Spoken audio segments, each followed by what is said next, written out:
ఉత్పత్తి ప్రకరణంలోని ఒక ఉపాఖ్యానము ఆకాశజుడు మరియు మృత్యువు యొక్క సంభాషణ. ఈ ఉపాఖ్యానంలోని మొదటి అధ్యాయం కథా విభాగం.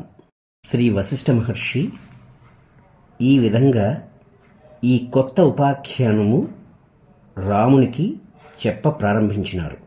ఓ రాఘవ, మృత్యువు యొక్క అన్వేషణకు సంబంధించిన ఒక కథ ఉన్నది, చెబుతాను. దీనిని వింటే ఈ ఉత్పత్తి ప్రకరణమంతా చక్కగా గ్రహించగలవు. ఆకాశజుడు అనబడే ఒక బ్రహ్మవేత్త ఉండేవాడు. అతడు గొప్ప ధ్యానపరాయణుడు. ఎల్లప్పుడూ ఇతరుల హితము కోరుకుంటూ ఉండేవాడు. అత్యంత ధార్మికుడు. ఎవడైతే తన స్వధర్మమును శ్రద్ధాభక్తులతో నిర్వర్తిస్తాడో అట్టివాడు ధార్మికుడు అని చెప్పబడతాడు. ఆకాశజుడు అన్న పదమునకు అర్థము ఆకాశంలో పుట్టినవాడు అని. ఈ ఆకాశజుడు అను పేరు గల బ్రహ్మవేత్త అతడు కాలానుగతమైన హాని వృద్ధులు లేకుండానే జీవిస్తూ ఉండేవాడు. సృష్టిలోని ప్రతి అణువును పొట్టన పెట్టుకోగల మృత్యువు అనగా పరిణామతత్వము అతనిని మాత్రం ఏమాత్రం సమీపించలేకపోయేది. అనేకసార్లు మృత్యువు అతనిని మృంగివేయాలని అభిలషించినా కూడా ఆ మృత్యువుకు అతడు లభించకయే పోవటం చూచి మృత్యువు ఆశ్చర్యపడింది. ఇతఃపూర్వమైనదంతా హరించివేసి నూతనత్వమునకు నాంది పలకటమే మృత్యువు యొక్క కార్యక్రమం కదా. నాకు నాశనం లేదు, నేను మాత్రం క్రమంగా జీవులందరినీ భక్షిస్తూ వస్తున్నాను. కానీ చిత్రం, ఈ ఆకాశజుడిని మాత్రం భక్షించలేకపోతున్నానేమిటి? ఇతని ఇతఃపూర్వమును మృంగివేసి ఈతనిని నూతనత్వంలో ప్రవేశింపచేయలేకపోతున్నానే. కొండరాయి ముందు కత్తిలాగా ఇతని పట్ల నా ప్రయత్నమంతా వ్యర్థమైపోతోంది. ఎందుచేత అని మృత్యువు ఆలోచించసాగింది. అసలు విషయం ఏమిటో తెలుసుకోవాలని నిశ్చయించుకున్నది. త్యజంతి ఉద్యమం ఉద్యుక్త నా స్వకర్మాని కేచన. సమర్థులైన వారు అనుకున్నది సాధించేంతవరకు ప్రయత్నం వదలరు కదా. ఆ మృత్యువు కూడా ఆకాశజుడు ఉండే పురమునకు వెళ్ళి అతని మందిరంలో ప్రవేశించింది. వెనువెంటనే ప్రళయాగ్నితో సమానమైన అగ్ని ఆ మృత్యువును దహించడం ప్రారంభించింది. ఆకాశజుడు తీవ్ర ధ్యానంలో ఉన్నాడు. అట్టి సమయంలో విఘ్నం పొందటం ఇష్టం లేక అతడే ఆ అగ్నిని అక్కడ తన చుట్టూ నియమించాడు. కానీ మృత్యువు ఏదో విధంగా ఆ అగ్నిజ్వాలల వలయమును భేదించి లోన ప్రవేశించింది. ఎట్లాగైనా అతి ప్రయత్నంతో అతని చేతులు పట్టుకోవాలని ప్రయత్నించింది. మృత్యువు మహాబలశాలి అయిన మాట నిజమే, కానీ ఏం లాభం? ఒకడు తన ఊహలో చూస్తున్న ఒక భీకరమైన ఆకారమును మనం ఈ భౌతికమైన చేతులతో తాకగలవా? అట్లే మృత్యువుకు వేలాది చేతులు ఉన్నప్పటికీ ఎదురుగానే ఉన్న ఆ బ్రహ్మవేత్తను తాకలేకపోయింది. అప్పుడు మృత్యువు ఇక చేసేదేమీ లేక తన నిష్ఫలమైన ప్రయత్నం విరమించింది. తన యొక్క నియామకుడు, యజమాని, భగవంతుడు అగు యముని సమీపించింది. ఓ యమధర్మరాజా, ప్రభు, నేను ఎందుచేత ఈ ఆకాశజుని భక్షించలేకపోచున్నాను అని మృత్యువు ప్రశ్నించింది. అప్పుడు యముడు, ఓ మృత్యువా, నీవు ఒంటరిగా నీ బలంతో ఏ ఒక్కరిని ఏమీ చేయలేవు, చంపలేవు. వాస్తవానికి ఆయా వ్యక్తుల పురాతన ఇతఃపూర్వపు కర్మలే వారి వారి మరణములకు కారణములు అగుచున్నాయి. నీవు ఆ ఆకాశజుని సమీపించలేకపోవటానికి కారణం బహుశా అతనికి దృష్టి అవగాహనల యందు కర్మలు అనునవే లేకపోవటం అయి ఉండవచ్చు. మరింకే కారణం ఉండటానికి వీల్లేదు. అందుచేత అతనికి ఇంకేమైనా అంతరంగంలో సంస్కారాలు మిగిలి ఉన్నాయేమో పరికించి చూడు. అట్లు వెతికినప్పుడు ఇంకేమైనా కర్మలు మిగిలి ఉంటే అప్పుడు మాత్రమే నీవు అతన్ని జయించగలవు. ఇది నేను చేశాను, ఇది నేను చేయవలసి ఉన్నది అను రూపములైన ఆసక్తులు ఉన్నప్పుడు మాత్రమే జీవుని యందు కర్మలు శేషించి ఉన్నట్లు. కర్తృత్వ భావమే లేని చోట కర్మలు లేనట్లే. అప్పుడు యమధర్మరాజు చెప్పిన విధంగా మృత్యువు ఆ ఆకాశజుడు యొక్క కర్మలు వెతుకుచు సర్వభూమండలమును దిక్కులను గాలించింది. గొడ్రాలి యొక్క రెండవ కుమారుడు ఎక్కడైనా తారసపడతాడా? ఒకని సంకల్పిత నగరంలోని భవనాలు ఆ ప్రక్కనే ఉన్నట్టి మరొకడు చూడజాలడు కదా. అదేవిధంగా మృత్యువుకు ఆ ఆకాశజుని యొక్క కర్మలంటూ ఎక్కడా ఏమీ లభ్యపడనే లేదు.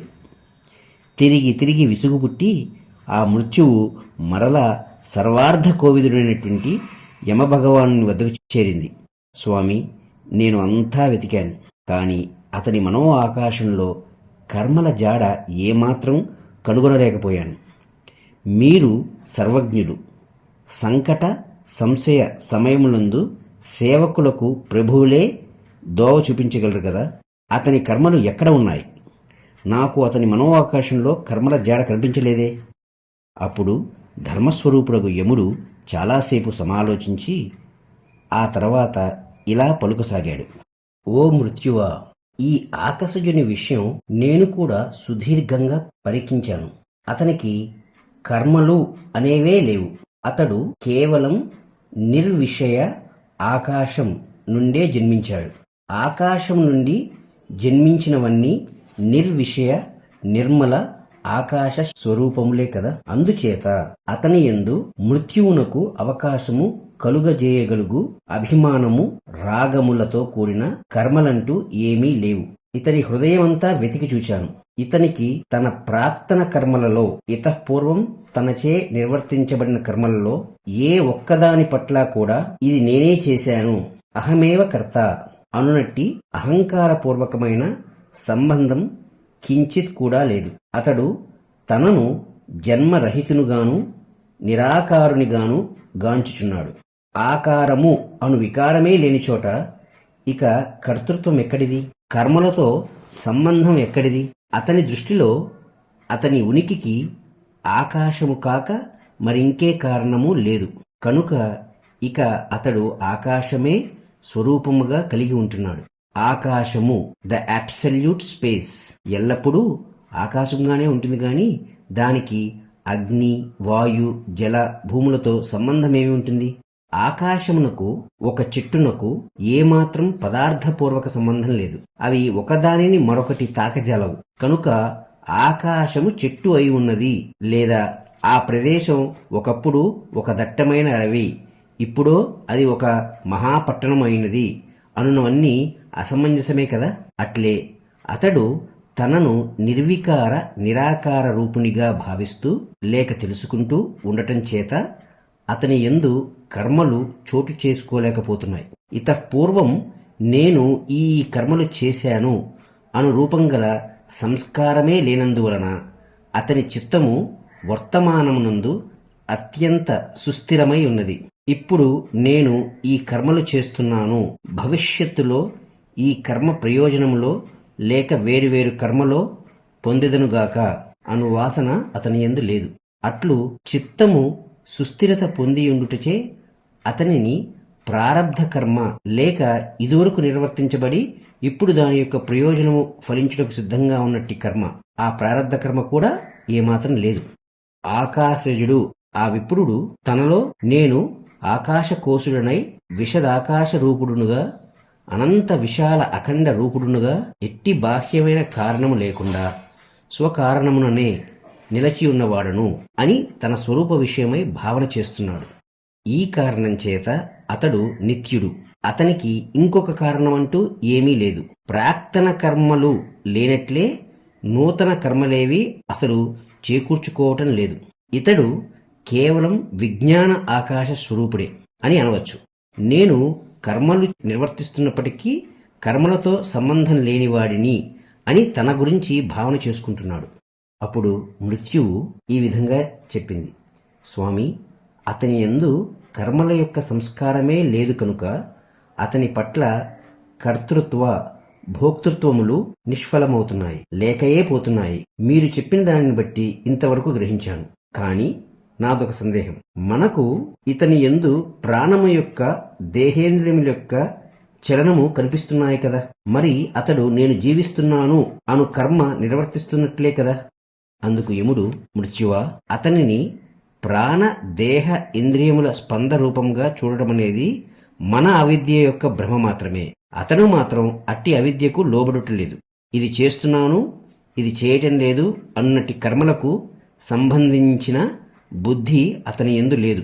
జీవితము, మరణము, పునర్జీవితము అనే భ్రమను అతడు దరికి రానియటం లేదు. ఈ దేహస్పందములు నాకు సంబంధించినవి కావు, నేను నిత్య నిర్మల ఆకాశ రూపుడను అను భావనచే సకల భౌతిక భావములకు అతీతత్వము సంతరించుకుని ఉన్నాడు. ఒక దృష్టాంతం చెప్తాను విను. ఒక పెద్ద స్తంభము ఉన్నది. అందు ఒక పద్మము, దానిపై స్త్రీ యొక్క ఆకారం శిల్పిచే చెక్కబడినది. ఆ స్త్రీ ఆకారం పొందిన శిల మరియు అందుగల ఒక పద్మమునకు సంబంధించిన శిల మరియు ఒక స్తంభము యొక్క శిల, అవన్నీ శిలయే కదా, ఒక్కటే కదా. అజ్ఞాన దృష్టి కలవానికి ఇది శిలయందలి స్త్రీ, ఇది పద్మము, ఇది స్తంభము అనే భేద దృష్టి ఉంటుంది. వాస్తవానికి మొత్తమంతా శిలయే కదా. చిన్మయ బ్రహ్మమునందు ఈ ప్రపంచ రచన కూడా తన వాస్తవ తత్వమగు బ్రహ్మము కంటే వేరైన దానివలే అజ్ఞాన దృష్టికి కనిపిస్తోంది. కాబట్టి ప్రియమైన ఓ మృత్యువా, ఆకాశం నుండి ప్రకటితమైన ఈ ఆకాశజుని నీవు ఆకాశమునకు అభేదముగానే గ్రహించెదవుగాక. తనను తాను శుద్ధునిగా, అఖండునిగా, కర్మరహితునిగా గాంచుచున్నాడు కనుక ఇతడు బ్రహ్మవేత్త అని అంటున్నాం. నీటియందు ద్రవత్వము, ఆకాశమునందు శూన్యత్వము, వాయువునందు స్పందత్వము సహజమే కదా. బ్రహ్మమునందు జగదత్వము అట్టిదే. ఒకడు తనను తాను ఎట్లు గ్రహించుచున్నాడు అన్నదాన్ని అనుసరించి ఇతడు జీవుడు, ఇతడు శివుడు అను విధమైన పదజాలం శాస్త్రం కల్పిస్తోంది. వాస్తవానికి బ్రహ్మము కానిదేది? ఈ విప్రుడు పరమపదమును పొందియున్నాడు. కర్మలకు అతీతముగా తనను తాను గ్రహించుచున్నాడు. ఇతనికి సంచిత, ప్రారబ్ధ, ఆగామి కర్మలు ఏమీ లేవు. అందుచేత సంసారమునకు వశుడు అవటం లేదు. ఒక కారణం నుండి ఎటువంటి సహకారి కారణము లేకుండానే ఏదైనా ఉత్పన్నమైనప్పుడు అట్లు జనించినది ఆ కారణము కంటే వేరైనది కావటం లేదు కదా. ఉదాహరణకు బంగారము నుండి లభించిన ఆభరణం బంగారమే కదా. ఇతనికి చిదాకాశ కారణము కంటే వేరేమీ కారణం లేకపోవట చేత ఇతడు స్వయంభువు అని చెప్పబడుచున్నాడు. ఓ మృత్యుదేవత, నీవు కర్మస్వరూపినివి మాత్రమే కదా. పూర్వాపర కర్మలు లేని చోటును నీవు ఎట్లా ఆక్రమించగలవు చెప్పు. ఈ జీవుడు వాస్తవానికి సత్య సంకల్పుడు. అతడు దేనిని ఎట్లు సత్యముగా భావిస్తాడో అతనికి అట్లే అనుభవమవుతుంది. అతడు నేను పంచభూత వికారమగు ఈ శరీరమునే అని తలచినప్పుడు ఈ పార్థివ శరీరం, మెటీరియల్ బాడీ అగుచున్నాడు. నీవు కాలక్రమంగా అతన్ని గ్రహిస్తున్నావు. అసత్య దృష్టి ఉన్న చోటే నీ ఆటలు సాగుతాయి. ఏది అసత్యమో అది అనిశ్చలమే అవుతుంది. అది మాత్రమే కాలస్వరూపమగు నీ పాల పడుచున్నది. ఈ ఆకాశజుడు అట్టివాడు కాడు సుమా. ఈ పృథివీ మొదలైన పంచభూతముల వికారములతో నాకు ఎటువంటి సంబంధం ఏ క్షణమందు లేదు. నేను అంతటా నిత్యమై నిత్యోదితమై వెలయుచున్న చిదాకాశమునే అనునట్టి దృఢ నిశ్చయము అతడు కలిగి ఉన్నాడు. కాబట్టి రూపహీనుడే అగుచున్నాడు. రూపరహితుడగు వానిని నీవు చేయగలిగినదేమున్నది? ఎంత గట్టి త్రాడు అయినప్పటికీ ఆకాశమును బంధించగలదా? లేదు కదా. కాబట్టి నీవు అతనిని ఏమీ చేయలేవు. అప్పుడు మృత్యువు, ఓ భగవానుడా, ఈ ఆకాశజుడు ఆకాశం నుండి జన్మించినాడు అని అంటున్నారు. కాని ఆకాశము శూన్యము కదా. శూన్యము నుండి ఇతడు ఎట్లా ఉద్భవించాడు? నాకు ఇంకొక సందేహం కూడా ఉన్నది, అది కూడా చెప్తాను. ఈ భూమి మొదలైనవి ఒకప్పుడు ఉండి మరొకప్పుడు లేకపోవటానికి కారణం ఏమిటి? అప్పుడు యముడు ఇలా చెప్పుచున్నాడు, మన ఈ విప్రుడు ఏ కాలమందును జన్మించియే ఉండలేదు. ఇతడు జన్మ అనున్నదే లేనివాడు, నిత్యుడు, విజ్ఞాన స్వరూపుడు, విజ్ఞానమే రూపముగా కలవాడు. దృశ్య సంబంధమైన సర్వ సంకల్పములు స్వస్వరూపము యొక్క నిర్దుష్టానుభవముచే మృంగివేయుబడగా అట్టి మహాప్రళయ సమయమందు ఇక మిగిలి ఉండేదేది?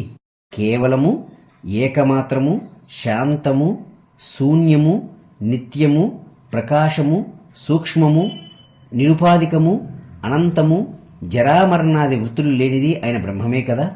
అట్టి బ్రహ్మమునకు లేక బ్రహ్మ భావనకు ఇక మార్పు చేర్పులు ఏముంటాయి? మన ఆకాశుని స్వరూపము ఆ పరబ్రహ్మమే అయి ఉన్నది. మార్పు చేర్పులు లేని చోటికి నీవు చేరలేవు. ఎందుకంటే మార్పు చేర్పులే నీ యొక్క రూపము కదా.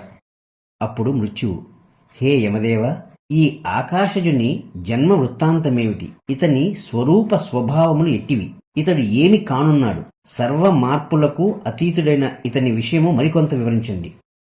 అందుకు యముడు, పరబ్రహ్మము అని చెప్పబడుచున్న ఒకానొకటి ఉన్నది. అది శుద్ధ చైతన్యము, అనిర్వచనీయము కూడా. జ్ఞానమాత్ర స్వభావకమగు అట్టి పరబ్రహ్మమునందు నేను దేహమును అను రూపముతో తేజోమయమగు విరాట్ పురుషుణ్ణి విశాల దేహము కించిత్ ఆవిర్భవిస్తోంది. అప్పుడు బ్రహ్మమునందు ఈ మిథ్యామయమగు ఆకార వికారం కాకతాళీయంగా మనబోటి బద్ధ దృష్టి కలవారికి గోచరిస్తోంది.